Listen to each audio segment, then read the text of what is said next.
Halo, selamat datang di channel aku, Ajeng Septin. Nah, pada kesempatan kali ini, aku mau bahas mengenai permasalahan dan pertanyaan tentang KIP kuliah tahun 2021. Oke, penasaran apa aja yang akan kita bahas?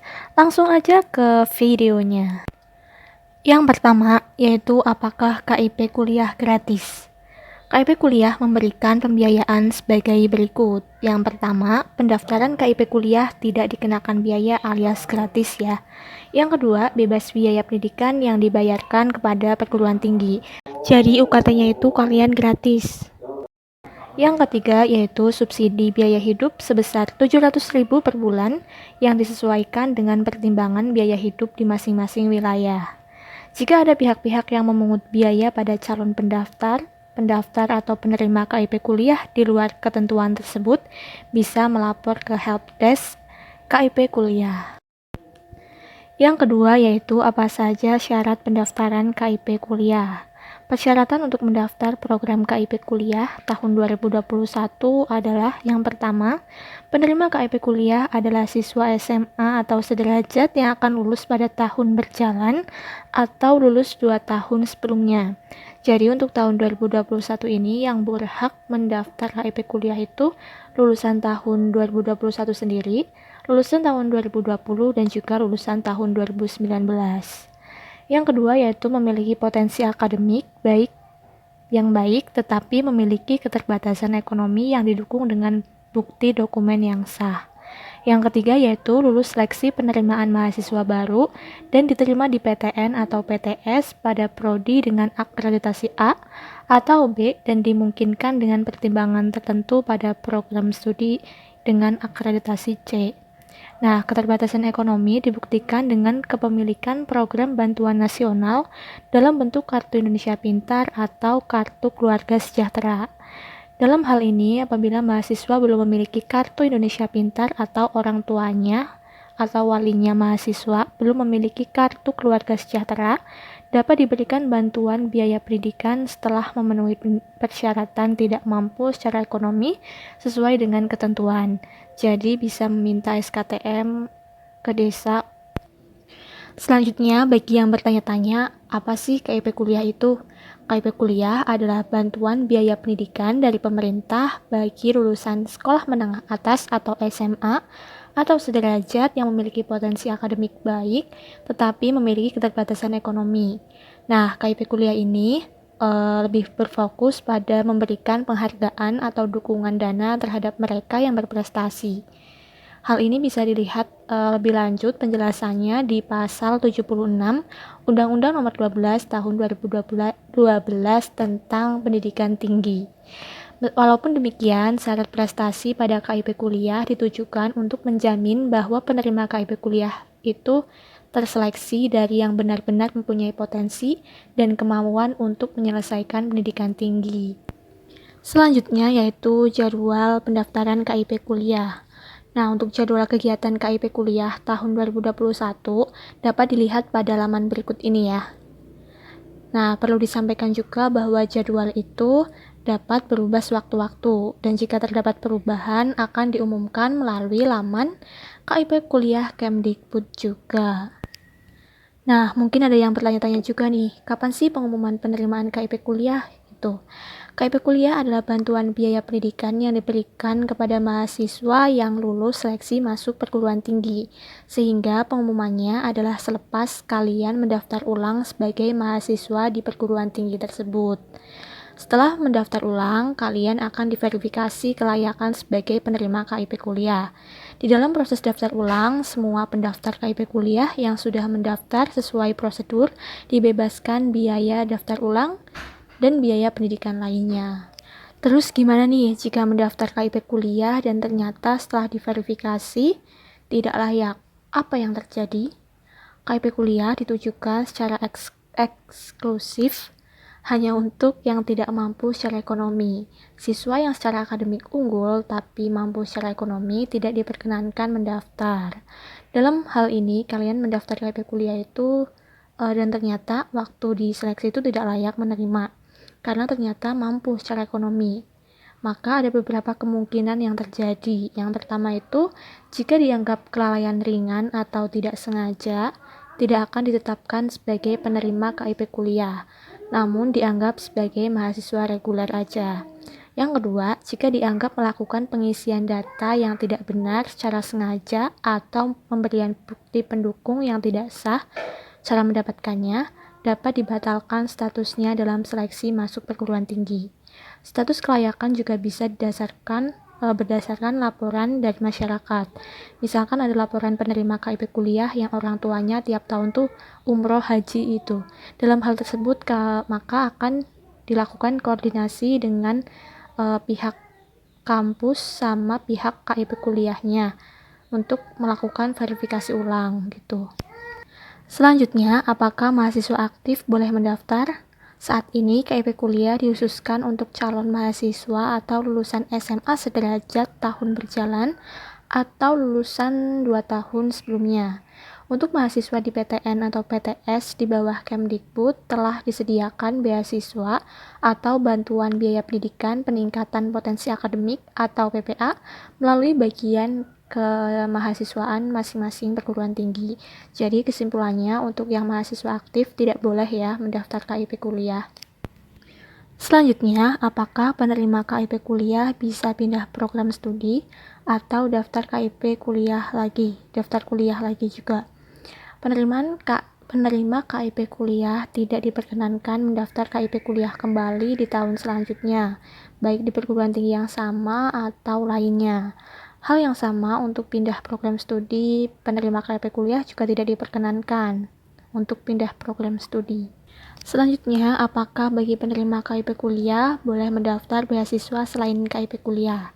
Mahasiswa penerima KIP kuliah dapat mengajukan beasiswa lainnya asalkan sumber dana beasiswa berbeda dengan KIP kuliah, yaitu APBN, kecuali jika ada ketentuan lain di kontrak beasiswa selain KIP kuliah. Dan mengenai tahapan penyaluran bantuan biaya hidup KIP kuliah, yang pertama itu perguruan tinggi mengirimkan SK atau surat dari pimpinan perguruan tinggi terkait daftar calon penerima KIP kuliah disertai data pendukung, pelaporan IPK dan atau soft copy data penerima dan rekening. Cepat atau lambatnya tergantung mekanisme internal dari perguruan tingginya. Yang kedua, PLPP Kemdikbud melakukan proses SPP, SPM yaitu kira-kira 1-2 minggu jika data pada tahap 1 itu lengkap. Nah, yang ketiga, KPPN menerbitkan SP2D maksimal 1 hari kerja dan transfer ke rekening penampungan Satker PLPP Kemdikbud, itu izin Kementerian Keuangan. Yang keempat, PLPP Kemdikbud memerintahkan bank penyalur untuk melakukan proses transfer 1-2 hari kerja. Dan yang kelima, bank penyalur melakukan transfer ke rekening penerima, yaitu mekanismenya internal Bank Mandiri. Maksudnya bank sendiri gitu. Nah, dari proses 3-5, maksimal itu 30 hari kalender atau dana harus dikembalikan ke kas negara dari rekening penampungan. Selanjutnya, apakah bisa ganti pilihan seleksi mandiri? Mengenai pergantian pilihan perguruan tinggi dan prodi tidak dimungkinkan kecuali pihak perguruan tinggi yang meminta ke pihak itu KIP kuliahnya. Silahkan untuk membuat permohonan ke perguruan tinggi untuk mengkonfirmasi pergantian pilihan seleksi atau berkorespondensi kepada pihak dari KIP kuliah. Lalu kalau untuk yang belum keterima di SNMPTN maupun di SBMPTN dan ingin mencoba jalur mandiri, maka itu bisa ya, karena di laman pun ada pilihannya, tinggal pilih aja. Jadi kalian jangan bingung ya untuk yang ganti secara mandiri sama memilih seleksi mandiri itu beda. Ganti secara mandiri itu misalnya kalian udah milih PTN A tapi mau ganti PTN B gitu. Jadi harus izin dulu. Nah, tapi kalau misalkan kalian mau memilih seleksi mandiri itu ada seleksinya di laman KIP kuliah. Oke, selanjutnya apabila NISN itu tidak terdaftar. Ada beberapa kemungkinan yang menyebabkan NISN itu tidak terdaftar ya. Yang pertama itu siswa tersebut memiliki NPSN yang berbeda dengan sekolah pengusul karena jenjang sekolah masih jenjang SMP atau pindah sekolah tetapi NPSN belum diupdate. Dan yang kedua, siswa tersebut bukan lulusan tahun 2019, 2020 maupun 2021. Maka solusinya itu melakukan update data ke PDSPK. Selanjutnya yaitu apabila email reset password tidak terkirim. Beberapa penyebab email reset kode akses tidak diterima itu yang pertama, masuk folder spam. Maka dari itu mohon dicek folder spamnya. Yang kedua, email tidak terdaftar atau emailnya salah. Yang ketiga, email provider menolak email yang dikirim oleh sistem KIP kuliah. Dan yang keempat yaitu folder inbox email penerima penuh.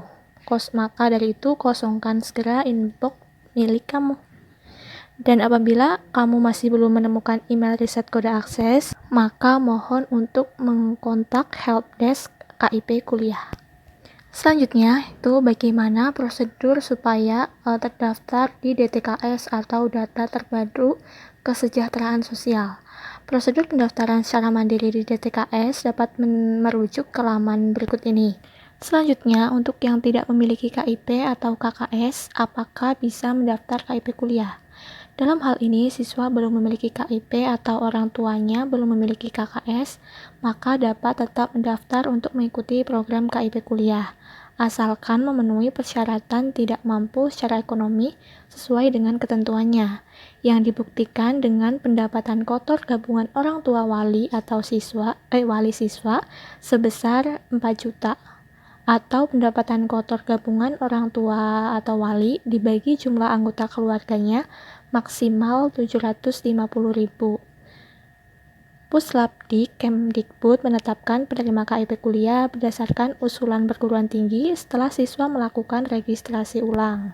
Nah, yang selanjutnya lagi yaitu apabila NIK-nya tidak sesuai dengan identitas. Itu tulisannya kayak gitu misalnya ya.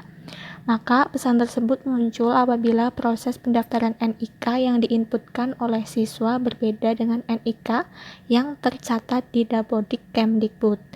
Maka mohon berkoordinasi dengan operator Dapodik atau EMIS di sekolah masing-masing untuk melakukan perbaikan data tersebut di Dapodik Kemdikbud.